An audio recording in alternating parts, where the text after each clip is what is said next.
Guys, what's happening? You know, it is amazing the way some of our people in the Caribbean would defend United States of America. It is amazing that many of our people look at America as a country without sins.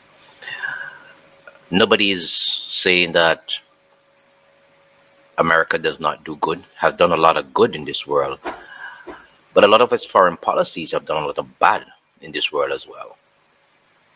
I just wanted to highlight that before I get into what I want to talk about because I read some of the comments and I realize that our people would defend America any day before defending their own Caribbean nations. That is something that maybe I'll have to speak to in another video. It's very concerning to me, very, very concerning.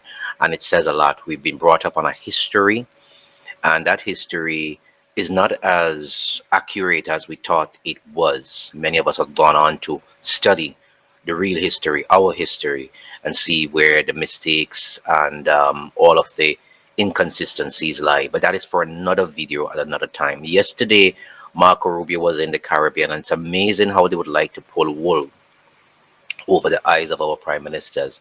And I looked at the Trinidad and Tobago prime minister, where the US just basically on the 21st of March or the 20th, I think, levied one of the highest level of travel advisories against Trinidad and Tobago about terrorism and kidnapping and why people should not go there because of that.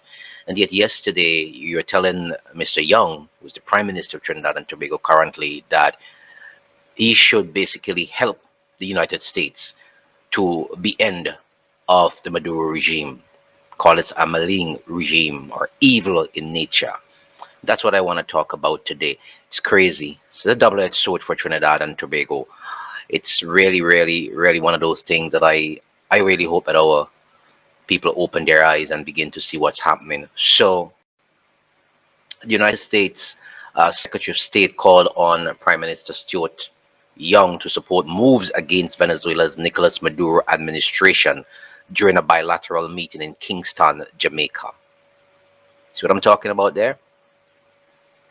The U.S. State Department issued a limited statement on the discussions afterward, saying Rubio and Young spoke on the Trump administration's decision to make the dangerous Venezuelan gang Trinidad as a foreign terrorist organization and encouraging regional partners to take similar steps. I do not have an issue with that part. I don't have an issue with that part. The State Department added Secretary Rubio encouraged Young to join the United States and other Caribbean democracies in limited malign influence in the region. You understand what's happening? However, statements said nothing on the contentious topic of the Dragon gas field located in Venezuelan waters, which TNT is hoping to exploit with the backing of the US. The Trump regime has taken a hard stance against Venezuela oil and gas extraction, production, and sales by threatening heavy sanctions against countries that do energy business with the Maduro regime. Talked about spice gas in a video before, where spice gas in Grenada is getting gasoline from Venezuela to sell cheaper in Grenada. That's going to be damaged with all of this, right? He talked nothing about the Dragon gas field, and Rowley did say if that deal collapsed, Trinidad's Cooke is cooked. It's it's possible it will collapse. You're taking away all the license from Chevron in Venezuela. You're saying if you do business with them, you pay 25% tariff. And this guy spoke nothing about that deal yesterday. That is something that should have been on the front burner, the Dragon gas deal. But it wasn't. What was on the front burner? Declare Trinidad a foreign terrorist group, which I have no issues with, and help the United States to get rid of Maduro regime. That was what on the agenda. And that's why I said to you, when the Americans come to the Caribbean, they don't come to listen to you. They come to dictate to you what they want. Do you understand what I'm saying?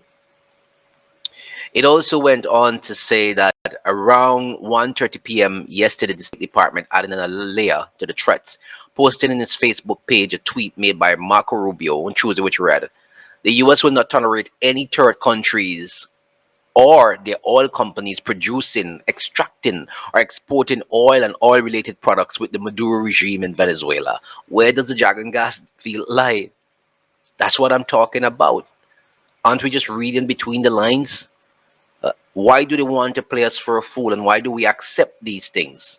And that's what I'm talking about all of the time. In the statement that followed Rubio's meeting with Young, State Department spokesperson Tammy Bruce barely skimmed over the issue of energy security, saying Secretary Rubio thanked Prime Minister Young for Trinidad and Tobago's cooperation to promote energy security, deep North security partnership, and enhance coordination on the deportation of illegal aliens. So he's happy with that. He's happy with the security partnership, which means he wants Trinidad and Tobago to get involved with their taking out of the Maduro regime. Nothing on the Dragon gas deal. Man, I tell you, you see, when I tell people to wake up, people believe that is something has to do with hatred for America. Has nothing to do with that. Absolutely nothing.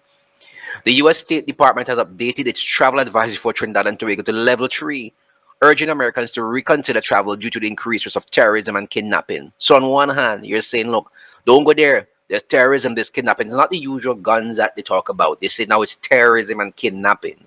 The updated advisory follows the Caribbean nation's declaration of a nationwide state of emergency on 30th December 2024 in response to ongoing criminal activity posing a threat to public safety. According to the State Department, Trinidad's parliament extended the SU until April 2025. Under the emergency measures, authorities in Trinidad have expanded powers, including the ability to arrest individuals suspected of illegal activities and so on and so on. The State Department warned that violence and shootings are common in the capital, Port of Spain, where gang activity remains a significant concern. Advisory also noted that foreigners, including U.S. legal permanent residents, have been victims of recent kidnappings. Due to security concerns, U.S. government personnel in Trinidad and Tobago are restricted from traveling to certain areas, including downtown Port of Spain and all beaches after dark. Now, the point is, I have no issue with you saying there's a travel advisory out for Trinidad. Yes, and if your citizens are being kidnapped, that's fine. You have to look into that. That's very, very important.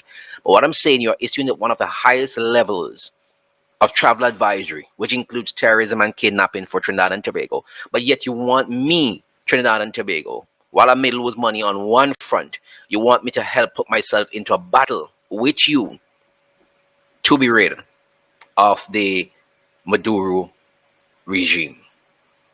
Ain't that interesting? Ain't that one of the most interesting things that you've ever heard?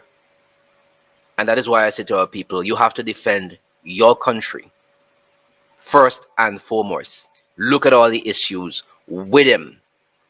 And as the Bible would say, if any of these things are of a good report, think on these things. Think on them. But then again, I'll leave comments in the section below and let me know what you think.